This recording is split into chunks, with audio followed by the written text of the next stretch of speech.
أعوذ بالله من الشيطان الرجيم بسم الله الرحمن الرحيم السلام عليكم ورحمة الله وبركاته الحمد لله رب العالمين نحمده ونستعينه ونستغفره ونعوذ بالله من شرور أنفسنا ومن سيئات أعمالنا من يهده الله فلا مضل له ومن يضلل فلا هادي له أشهد أن لا إله إلا الله وحده لا شريك له وأشهد أن محمدا عبده ورسوله سبحانك لا علم لنا إلا ما علمتنا إنك أنت العليم الحكيم رب اشرح لي صدري ويسر لي أمري واحلل عقدة من لساني يفقه قولي ولا حول ولا قوة إلا بالله العلي العظيم أما بعد. Tuan-tuan perempuan yang dirahmati Allah sekalian, Alhamdulillah, Alhamdulillah, bersyukur kita kepada Allah Subhanahu Wa Taala kerana dengan limpah rahmat dan hidayahnya kita bertemu kembali dalam siri ceramah Muamalah Islam. Minggu depan cuti sekolah mana? Minggu depan cuti sekolah, saya dah tak keep track dah. Orang kata minggu depan tak sekolah, kita sekolah apa, saya pun tak tahu. Saya dah lebih kurang 10 tahun dah tak hantar anak sekolah. Tapi sekarang bukan hantar anak, hantar cucu pula. Jadi siapa yang nak jadi tok-tok ke, datuk Tan Sri ke, jangan lupa lah hantar cucu pula. Ya. Baik, tuan-tuan dan perempuan, kita sambung. Maaflah saya datang lambat sikit. Kita sambung ceramah ataupun kuliah muamalat kita hari ini, iaitu topik yang ke-69. Topik yang ke-69, bab mengenai perbankan Islam, bahagian kedua, mengenai dengan produk simpanan. Simpanan apa? Simpanan wang lah, betul tak? Orang yang ada wang, orang panggil apa? Berapa? Orang yang ada wang, orang panggil apa? Berwang lah kan? Betul tak? Okey, betul lah. Alhamdulillah. Baik. Jadi, saya akan ulang benda ni. Selagi kita cakap berkenaan dengan perbankan Islam, kita akan ulang benda ni. Sebab ramai orang tak dapat beza antara pinjam, antara jual beli, sewa dan sebagainya. Ramai orang tak dapat beza. Wahal sewa, jual beli semua selalu orang buat. Bila datang kepada perbankan Islam, mereka jadi penin. Sebab apa jadi penin? Sebab dia kata seekor babi, khinzir lah, senang sikit lah, khinzir dia. Babi, masak, goreng, basuh air zam-zam, sama, apa semua jadi masih babi. Jadi perbankan Islam buat macam mana pun mesti babi juga. Contohnya lah. Kita pinjaman mesti pinjaman juga. Saya kata babi lain, duit lain. Kenapa babi lain, duit lain? Yalah, rupa lain-lain lah. Tapi dia punya asalnya jadi lain. Babi dia ada haram ainnya. Maksudnya buat macam mana pun haram juga. Duit lain. Duit asalnya harus. Duit jadi haram apabila kita silap bertransaksi dengannya. Tapi kalau kita buat cara yang betul, duit tu jadi halal. Tapi duit yang haram itu haram kepada orang yang buat transaksi yang silap. Kalau tidak, kita nak pergi beli, kita jadi peniaga di kedai, orang semua datang tanya, ni duit daripada mana? Ada orang tanya macam tu. Ni duit daripada mana? Ni duit daripada mana? Ada orang tanya. Tak ada orang tanya, tuan-tuan. Orang terima aja. Sebab apa? Transaksi haram dia punya hal. Kita buat transaksi apa? Jual beli, maka duit tu jadi halal balik. Khinzir jual beli, sewa, ijarah apa, masih khinzir je, haram juga. Baik, dua benda yang kita kena ingat berkenaan dengan perbankan Islam kalau kita bandingkan dengan perbankan konvensional. Iaitu perbankan konvensional tidak wajib patuh syariah. Memang tak patuh syariah apa? Tapi dia tak wajib patuh syariah dan dia tak wajib ada penasihat syariah. Memang dia tak nak penasihat syariah dan tak ada penasihat syariah nak jadi penasihat syariah dia. Buat apa nak jadi penasihat syariah? Ya, kepada sesuatu institusi yang memang makan petang, siang, malam dia, pagi ke subuh ke tahajud ke, memang pendapatan dia riba. Tak apa nak jadi. Boleh tak kita jadi saja khinzir, minta maaf pada khinzir. Ada orang nak jadi penasihat syariah kepada apa? Gembala khinzir. Tak ada, tuan-tuan. Buat macam mana pun dia jadi haram macam tu juga. Tetapi perbankan Islam, dia wajib patuh syariah dan wajib ada penasihat syariah atas undang-undang negara. Dia mesti ada. Jadi ada orang, tuan-tuan dan perempuan, yang bagi pihak tuan-tuan dan perempuan, ya, memastikan bahawa perbankan Islam itu patuh syariah. Mereka ambil tanggungjawab. Mereka ambil tanggungjawab. Perbezaan yang kedua, saya pun apa? Dua, satu pula. Tak apa dah. Perbankan konvensional semua pembiayaannya adalah berasaskan kepada kontrak pinjaman. Pinjam apa? Pinjam duit lah. Pinjam duit dia mudah saja. Dalam Islam pinjaman adalah harus. Kecuali kamu ambil untung atas pinjaman. Kalau kamu pakai akad pinjaman, maksudnya kamu bagi 1,000, minta balik berapa? 1,000. Itu yang wajibnya. Jadi perbankan Islam tak guna kontrak pinjaman sebab tak boleh buat untung. Kalau buat untung dengan pinjaman, apa jadi? Haram.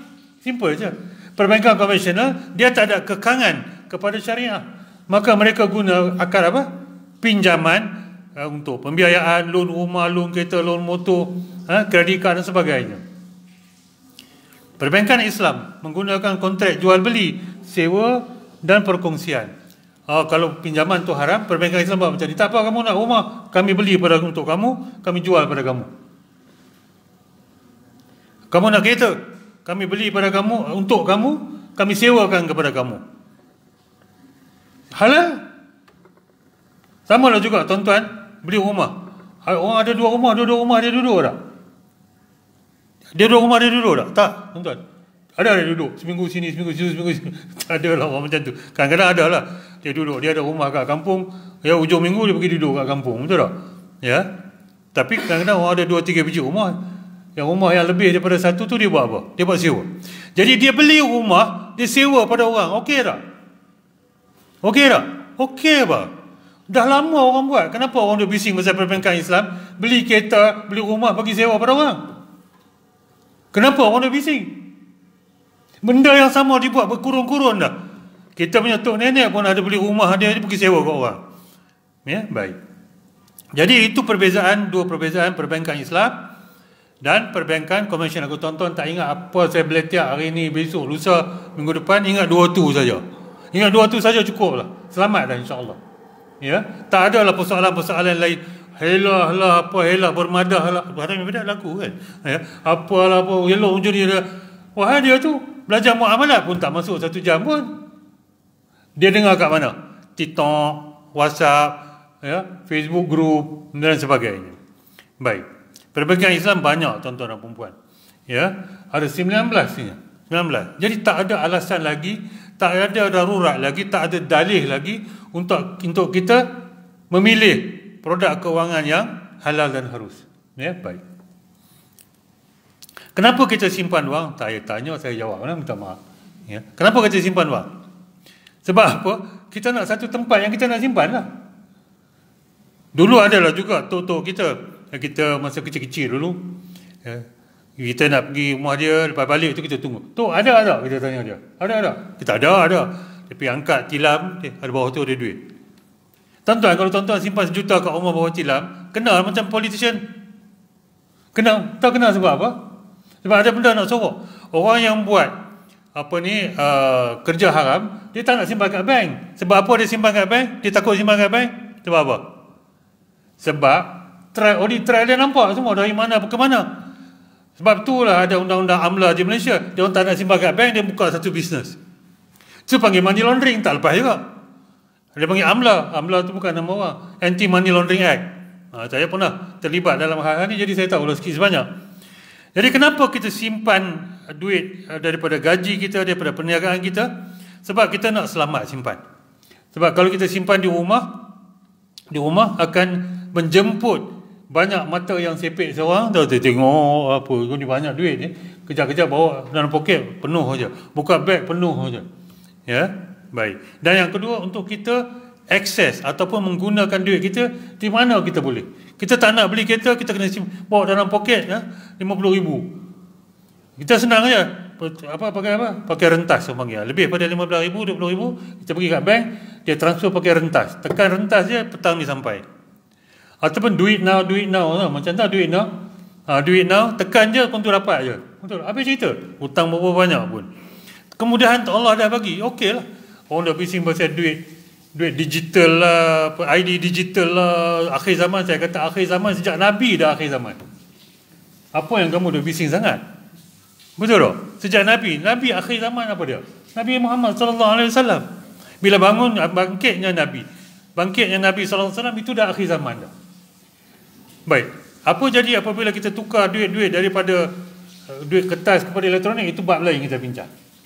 Itu bab lain. Tapi satu je kita kena ingat, yang berkuasa dan bertanggungjawab untuk mengeluarkan duit adalah kerajaan. Kalau semua orang boleh buat keluar duit, ada HP printer kat rumah, tuan-tuan ingat, kelang kabut ada ekonomi. Memang punah hanah, memang punah hanah ekonomi. Sebab itulah ada Monetary Policy Committee, MPC, yang menentukan flow of money, jumlah putaran duit dalam dalam pasaran, dan OPR. OPR bulan depan kita belajar.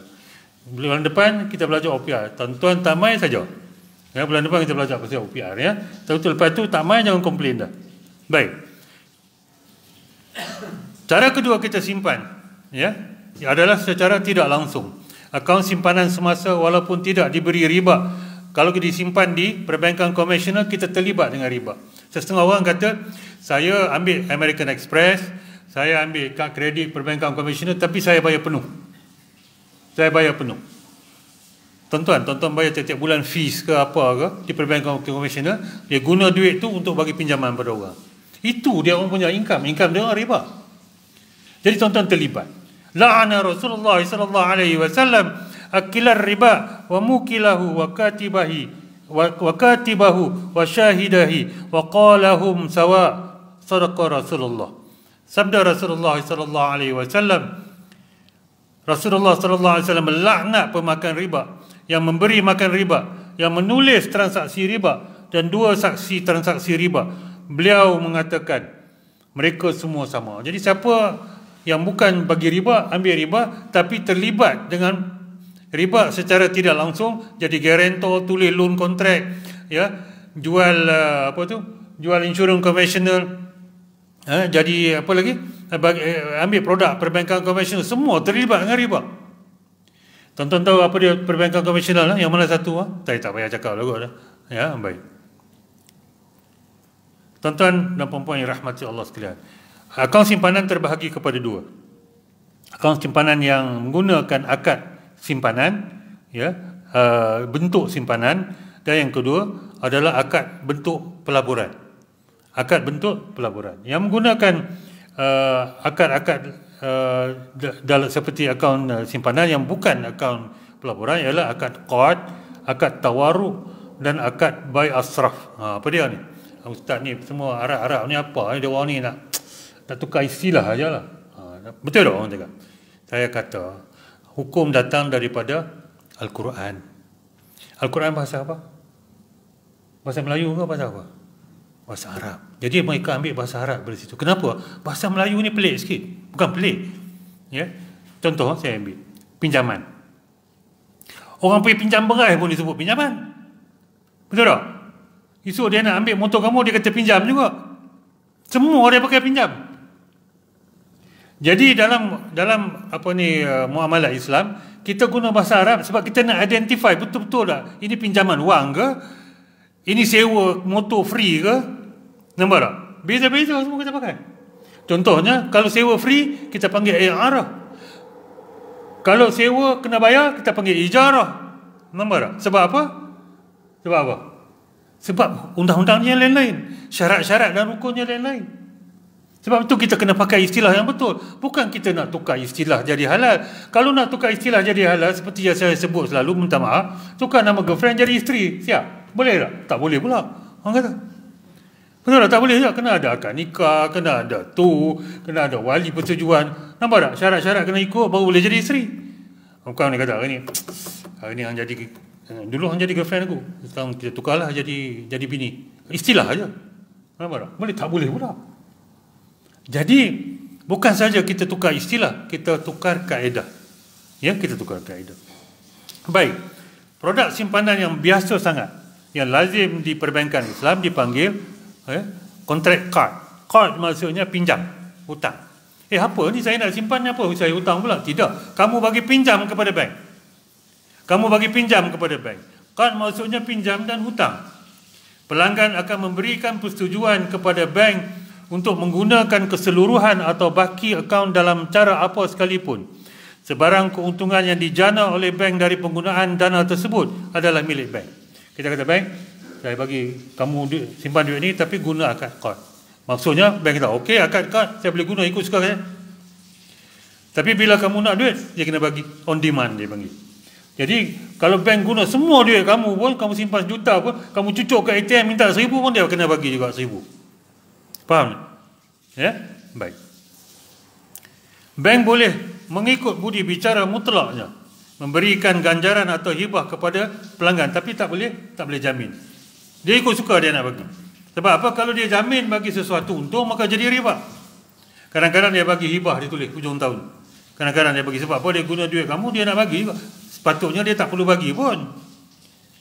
Contoh tuan-tuan, tuan-tuan nak simpan duit dengan orang ni, macam bank lah kan. Kata, Ahmad, tolong simpan duit aku ni. Tuan Ahmad tanya, boleh pakai tak? Kata tak boleh pakai. Ahmad, boleh lah. Dia dah Ahmad. Bila tak boleh pakai, dia jadi wadiah. Wadiah maksudnya akad simpan saja, tak boleh kacau. Saya bagi kat Ahmad 1,000 pula. Ahmad, tolong simpan duit ni. Saya boleh pakai tak? Boleh. Itu jadi akad. Bila saya nak balik RM1,000, bagi balik. Nampak tak beza-beza dia? Kaedahnya menentukan akad. Bukan kita tukar istilah menentukan kaedah. Terbalik. Tak betul lah tu. Jadi contohnya di bank Islam, ada card saving account, basic saving account, card current account, basic current account. Semua tu menggunakan akad card. Ya. Jadi tuan-tuan, kalau tuan-tuan simpan di perbankan Islam, cuba pergi dia punya website, cari produk yang tuan-tuan gunakan, cari PDS. Tahu kan PDS? PDS Product Disclosure Sheet atau lembaran apa? Pengguna. Product Disclosure Sheet. Dalam bahasa Melayu saya tak pandai. Jangan selalu guna PDS. Cari PDS dia. Dia tengok akad apa dia pakai. Dia akan terangkan.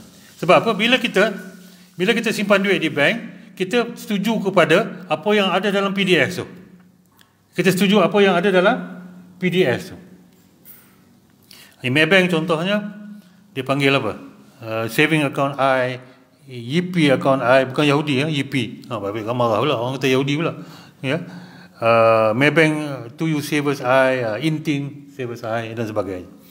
Yang kedua, tawaruh. Tawaruh ni saya tak nak cakap banyak-banyak sebab bila kita pergi kepada pembiayaan kita cakap. Ya, tawaruh dia macam ni. Apa sahaja yang term deposit I di perbankan Islam menggunakan tawaruh. Term deposit I, fixed deposit lah kalau orang panggil. Ya, tuan-tuan simpan 50,000 selama 6 bulan. Dia kata dia bagi janji keuntungan 3%. Mana mai 3%? 3% berapa 50,000? 1,500. Betul tak? 1,500 tak? Kalkulator saya berjalan ke tak? 1,500. Ya. Tuan-tuan simpan 5,000. Apa Ustaz? Janji untung? Tak. Dia guna tawaruh. Tawaruh itu adalah jual beli. Apa pula? Saya nak simpan duit, mana jual beli dia? Nampak orang akan tanya. Kamu simpan 50,000, bank ambil 50,000 tu, pergi beli apa? Pergi beli komoditi. Itu bla bla bla cerita dia lah. Kemudian nanti saya cerita.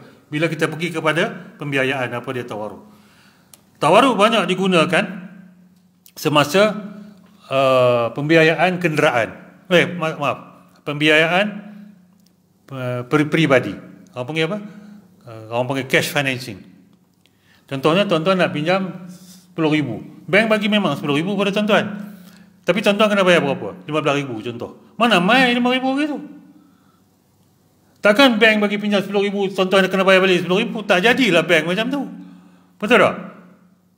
Mestilah dia nak untung. So dia ambil 10,000 tu, dia pergi beli komoditi 10,000. Memang ada komoditi 10,000. Tuan-tuan buka Bursa Suk Arsila. Memang ada komoditi itu. Dia ambil komoditi itu, dia jual pada tuan-tuan 15,000, tuan-tuan bayar balik 5 tahun. Lepas tu tuan-tuan kata pada dia, dah transfer komoditi itu pada tuan-tuan, tuan-tuan kata pada dia, tolong pergi jual balik. Dia pergi jual pada orang lain pula 10,000. Tuan-tuan dapat 10,000, hutang berapa? 15. Apa Ustaz, saya bukan nak beli komoditi. Yalah, kamu nak apa? Kamu nak duit? Jangan cakap banyak, ambil je. Habis cerita. Habis cerita.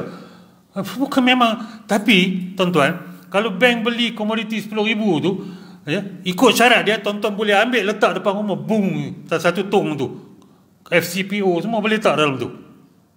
Memang dia transfer juga, tapi dia simpan bukan kat situ lah. Jadi dia tanya, nak ada komoditi ni? Tak nak, sekarang dah nama tuan lah. Tuan-tuan nak buat apa? Tuan-tuan wakilkan kepada bank untuk jual kepada trader yang lain. Tapi bukan trader yang sama. Kalau trader pada yang sama, dipanggil bayinah atau organize tawaruk, yang ramai orang kata tak suka. Ya, ada khilaf tentang ulama. panjang lebar ni. Yang pentingnya mereka jamin benda tu halal.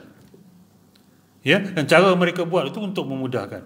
Itu kenapa dekat Arab tak buat? Dekat Arab orang tak perlu cash, orang kaya raya.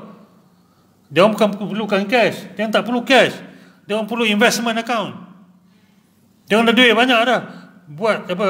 Buat World Cup sampai 200 bilion tu dia, kita tak terfikir. 200 bilion lebih daripada Malaysia belanja setahun kita punya bajet. Dia orang kaya raya. Saya kenal orang Qatar sebab dulu saya kerja di bank yang pemiliknya, majoritinya orang Qatar. Saya kenal dia orang Qatar. Bagi saya adalah memang Arab yang terbaik. Ya, orang Qatar. Ya, orang Arab Amerik saya geleng kepala. Ya. Baik. Baik, ada lagi satu akaun diberi nama Qad dan Bai' Al-Saraf. Memang dia guna akad Qad sebagai kita bagi pinjam kat bank, tapi dia pakai akad secondary atau sekunder dalam bahasa Melayu, diberi nama akad Bai' Al-Saraf. Bai' Al-Saraf ni apa? Ialah pertukaran wang. Baik jual beli, saraf pertukaran. Jual beli pertukaran wang. Maksudnya, tuan-tuan dapat duit dalam ringgit tapi nak simpan dalam dolar. Tuan-tuan dapat ringgit nak simpan dalam apa? Dalam dinar United Arab Emirates. Boleh. Dapat ringgit nak simpan dalam UK pound. Boleh. Jadi maksudnya, tuan-tuan deposit 1,000, dia convert. 1,000 tu dia convert jadi mata wang asing atau foreign currency. Lepas tu dia guna akad Bai' Al-Saraf lah. Bai' Al-Saraf maksudnya dia kena convert immediately. Faham? Kenapa? Mungkinlah ada Mak Saleh nama John Barnes ke apa ke datang kat Malaysia, ya, daripada UK ke. Dia nak kerja sini selama 6 bulan. Dia tak nak lah duit ringgit Malaysia, dia nak UK dollars, UK pound saja. So dia simpan dalam UK pound. Dia panggil foreign currency account. Ya, baik. Contohnya United Arab Emirates dirham, Australian dollars. Dia taklah negara yang kecil-kecil, tak ada lah. Negara yang besar-besar, Saudi Rial, US dollar dan sebagainya. Ya. Baik. Tapi orang Malaysia tak boleh lah. Itu je. Orang Malaysia dia tak bagi. Mungkin setengah-setengah bank bagi. Kadang-kadang kita tengok duit naik terus sangat, naik turun, kita nak simpan dalam foreign currency. Boleh. Tak jadi masalah. Inilah forex yang dibenarkan. Nak cakap ini forex yang dibenarkan. Tapi siapa nak forex macam ni? Tunggu naik turun pairing dia. Dia nak bubuh 100,000, pergi sakau dia orang 200,000 dapat kat dia. Itu bukan forex. Itu apa? Itu pertukaran duit dan sakau scam orang lain. Betul tak? Apa jadi kat Gigamax sekarang ni? Banyak ustaz yang buat dah. Dia gigit jari. Daripada gigit Max jadi gigit jari. Itu kita cerita kemudian. Banyak ustaz yang yang promote. Ustaz Pantai Timur, ustaz Pantai Barat dan sebagainya. Sekarang ni dia bagi balik apa? Point. Tuan-tuan, orang dah ambil 500,000 pada bank, dia pergi masuk dalam Gigamax, dia pergi masuk dalam PAKKP, kamu bagi balik point, boleh bayar duit pada bank tak? Gigit jari lah tuan-tuan. Gigit jari. Tak gigit jari, gigit bucu katil. Tak gigit bucu katil. Itu. Orang dah kata dah, jangan. Baik. Tuan-tuan boleh carilah Gigamax dalam YouTube. Sampai orang panggil kata, Ustaz Lariban jangan ingat kamu Tuhan. Dia kenapa? Saya kata, saya tegur. Kamu tak boleh buat. Saya tegur, saya ni wakil Tuhan. Saya bukan jadi Tuhan. Betul tak? Apa? Nabi kata, sampaikanlah dariku walau ayat. Betul tak? Walaupun satu ayat. Saya ambil amanat tu je. Kamu pun semua ambil amanat tu. Betul tak? Baik. Foreign currency account, forensic currency call account dan sebagainya. Ya, Maybank Islamic dan sebagainya. Kenapa tak guna akad wadiah? Dulu berapa tahun? 15 tahun yang lalu menggunakan akad wadiah. Wadiah adalah akad simpanan berasaskan amanah. Disebut yad damanah, bermaksud pihak yang menyimpan sebagai penjaga amanah. Penyimpan pada dasarnya tidak perlu menanggung risiko kerosakan dan kehilangan kecuali jika kecuaian. Jadi kalau hilang, bank tak tanggung. Wadiah tidak boleh digunakan. Ya, wadiah maksudnya kalau dia pakai akad wadiah, dia tak boleh gunakan, dia tak boleh ambil manfaat daripada simpanan tu. Dia tak boleh. Ya. Beza wadiah dengan deposit di bank, wadiah diaplikasikan dalam wadiah bersifat damanah. Kemudian ada orang buat wadiah yad damanah, wadiah amanah. Bila wadiah amanah maksudnya bank boleh pakai. Kemudian 10-15 tahun yang lalu bank negara serasikan atau selaraskan akad supaya guna akad Qad baru clear sikit. baru clear sikit supaya bank ada apa? Ada liberty to use your deposit as a pinjaman atau loan. Ya. Baik. Baik, semua simpanan kita di perbankan Islam dijamin oleh PIDM. Dijamin oleh PIDM. PIDM ni adalah takaful ataupun insurans daripada kerajaan yang menjamin simpanan setakat 250,000. 250,000. Lebih daripada tu tak jamin. Bukan tak jamin. Kalau hilang tuan-tuan simpan 1 juta, dia jamin 250,000 saja. Sebab itulah ramai orang pergi simpan kat tabung haji. Kenapa? Berapa banyak pun dijamin. Tahu tak tuan-tuan? Ada seorang simpan berapa? 190 juta di tabung haji. Kawan dia teka Al-Bukhari lah, apalah. Tapi dia simpan kat situ sebab kerajaan jamin apa? Jamin tak ada limited. Kalau tuan-tuan simpan di bank, dia jamin takat 250,000. Hilang saja sebab bank, dia orang bayar balik tuan-tuannya. Ya, 250,000. Baik. Kita pergi kepada akaun pelaburan. Ya, akaun pelaburan. Mula-mula menggunakan akad mudarabah. Ya, mudarabah. Mudarabah bermaksud bentuk kontrak antara penyedia modal iaitu Rabbul Mal atau pengeluar modal dengan pengusaha ataupun mudarib. Rabbul Mal menyediakan modal untuk diuruskan oleh mudarib. Apa-apa keuntungan yang dihasilkan dari modal dibahagikan antara Rabbul Mal dan mudarib berdasarkan nisbah pembahagian untung yang dipersetujui. Contohnya nisbah 98-2. Maksudnya macam ni. Tuan-tuan nak buka akaun pelaburan, dia menggunakan akad mudarabah. Ya, mudarabah. Jadi dia kata dia akan melabur, tuan-tuan menjadi Rabbul Mal. Rabb tu macam Rabbul Alamin, ya, empunya apa? Semesta alam. Jadi Rabbul Mal itu adalah empunya modal. Ya, jadi kita pergi dekat bank, ya, kita kata kita nak buka akaun pelaburan, kita jadi Rabbul Mal, bank jadi mudarib. Jadi kita serahkan kepada bank, dia panggil mudarabah mutlak. Mutlak maksudnya ikut suka bank lah nak buat apa. Kalau ada untung dia bahagi 98-2. Maksudnya 2% kita ambil kalau ada untung. 98% bank ambil. Kalau rugi Rabbul Mal tanggung sendiri. Kecuali dengan kecuaian mudarib. Kita akan bincang benda-benda macam ni bila kita pergi kepada akad pelaburan. Kerugian ditanggung oleh Rabbul Mal. Akaun simpanan yang menggunakan akad mudarabah adalah akaun pelaburan. Jenis mudarabah adalah mudarabah tidak terhad ataupun unrestricted mudarabah. Contohnya di bank Islam, sini ada bank Islam depan tu kan. Tanya Al-Awfar. Sebenarnya Al-Awfar ni dibuka untuk lawan CJ simpanan premium. Saja nak cerita tuan-tuan. Ya. Jadi tuan-tuan simpan di situ, dia pakai kontrak apa? Mudarabah. Ya, lepas tu dia ada pertandingan. Ustaz, bukankah ni judi pertandingan Ustaz? Ya, kalau judi macam ni, ya kamu masuk pertandingan, kalau kamu kalah hilang simpanan kamu, itu baru judi. Betul tak? Itu baru judi. Kalau kamu masuk pertandingan, menang atau kalah, ya, duit kamu tetap ada dalam tu, itu bukan judi. Dia ambil duit daripada orang lain, daripada pihak lain, pihak dia sendiri lah kot. Jadi dalam akaun pelaburan Al-Awfar Bank Islam, ya, dia punya profit sharing ratio, bank ambil 98% dan kita ambil 2% kalau ada untung. Kalau ada untung, ya. Baik. CJ simpanan premium pun sama. Tapi CJ simpanan premium dia berbeza sikit. Ya, kalau tuan-tuan simpan RM10 hingga RM5,000, dia nisbah 2,98. Tapi lebih daripada 5,000, nisbah dia 3 dengan 97. Nampak tak? Lagi tinggi tuan-tuan simpan, apa dia? Dia bagi nisbah keuntungan yang lebih tinggi. Ya, sampai 6.5% pun ada, lebih daripada 50,000.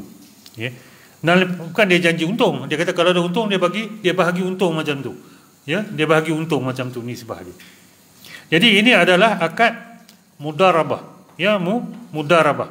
Mudarabah maksudnya, ya, seorang yang keluarkan modal, seorang pihak lagi yang mengusahakan modal tu.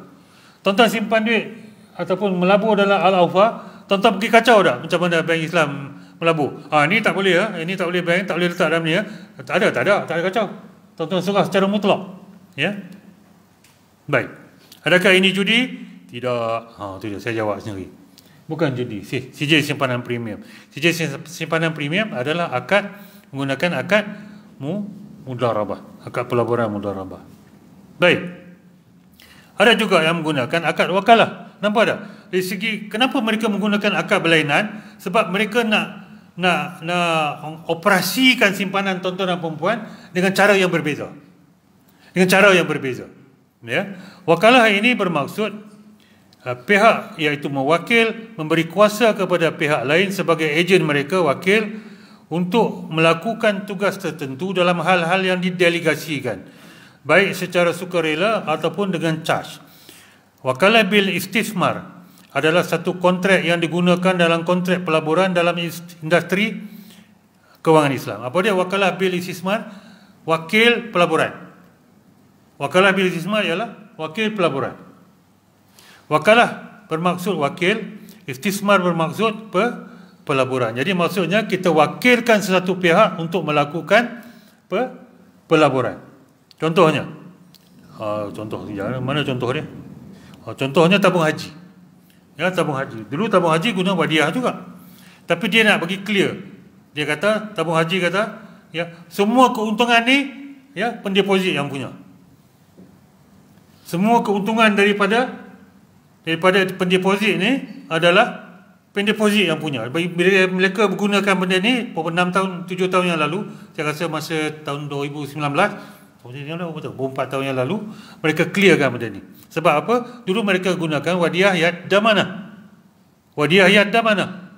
Tapi tabung haji ambil fee sikit daripada untung tu untuk mereka punya operasi. Ya. Begitu juga bank Islam, Wafiyah Investment Account, akaun pelaburan Wafiyah, ya, pulangan tinggi sebanyak 4%, menggunakan juga wakalah bil istismar. Jadi dia bagi clear sikit. Sebab apa? Pendeposit letak duit dalam tabung haji, semuanya nak pergi haji, tapi hujung tahun berapa banyak nak bagi dividen? Tanya pula dividen, kata nak pergi haji. Betul tak? Dividen berapa? Alah, sikit sangat. Kamu nak pergi haji kan, nak melampau? Tanya, betul tak? Clearkan kita punya intention. Tuan-tuan dah cukup dah tabung haji. Tuan-tuan semua T20 kan? Kalau T20 kena simpan 36,000 lah. Mengangguk semua T20. Alhamdulillah, kaya sini. Ya, simpan. Orang tanya, Ustaz, macam mana ni? Saya dah register haji 1,300. Saya tanya, 1,300 tu pergi Bangkok pun tak cukup. Dia kata, pergi Bangkok 2 hari pun tak cukup. Simpan bagi cukup. Tak simpan bagi cukup. Simpan bagi cukup di tabung haji. Lepas tu buatlah apa nak travel Uzbekistan ke, Osaka ke, Manila ke, ya, Surabaya, Bromo ke, tu pula. Simpan itu bagi cukup dulu. Ya. Tapi kalau darurat, ambil lah, tak apa. Ya. Baik. Apa beza dengan akaun akaun pelaburan dengan akaun qad? Bezanya ialah PIDM tak jamin. PIDM tak jamin. Kenapa? Itu akaun pelaburan, tak boleh jamin dalam Islam pelaburan. Faham tak? Pelaburan boleh jadi untung, boleh jadi rugi, tak boleh jamin. Jadi PIDM tak jamin. Kalau jamin dia jadi haram. Baik. Simpanan tabung haji dijamin 100% oleh kerajaan selaras dengan Akta Tabung Haji 1995 selain zakat telah dibayar oleh pendeposit. Saya hari Sabtu ni ada menganjurkan kursus zakat. Ya. Orang selalu tanya, apa soalan yang biasa? Tabung haji dia bayar zakat, saya perlu bayar zakat ke tak? Loh, apa punya soalan? Ya. Soalannya tak perlu tanya sebab dia bayar. Tapi macam mana nak kira sebenarnya? Maksudnya, simpanan tabung haji itu dicampur dengan simpanan-simpanan yang lain untuk menentukan nisab. Faham tak nisab? Kadar minimum nak kena zakat. Contohnya kadar minimum nisab tahun ni ikut negeri masing-masing lah. Ikut negeri masing-masing. Contohnya 24,000 sebab harga emas jatuh naik macam ni kan. Baik, sebab apa? Nisab simpanan ialah 85 20 miskal. 20 miskal tu maksudnya 1 dinar. 1 miskal 1 dinar maksudnya 20 dinar. 20 dinar kali 4.25 gram sama juga 85 gram. Matematik saya betul tak? Betul lah. 85 gram emas. Jadi nisab di simpanan sebab duit dikiaskan kepada emas, maka nisabnya sama. Nisabnya sama. Jadi 85 gram emas sama juga dengan 24,000 contohnya.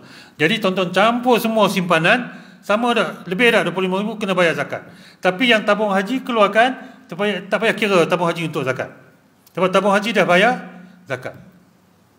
Ya, dah bayar zakat. Faham tak? Saya cerita laju sangat tak? Bolehlah tahan kan. Ya, selalunya orang bayar zakat hujung tahun. Syarikat tak bayar zakat hujung tahun, dia bayar tahun depan untuk tahun lepasnya. Sebab tu dia panggil accrual untuk zakat. Ya.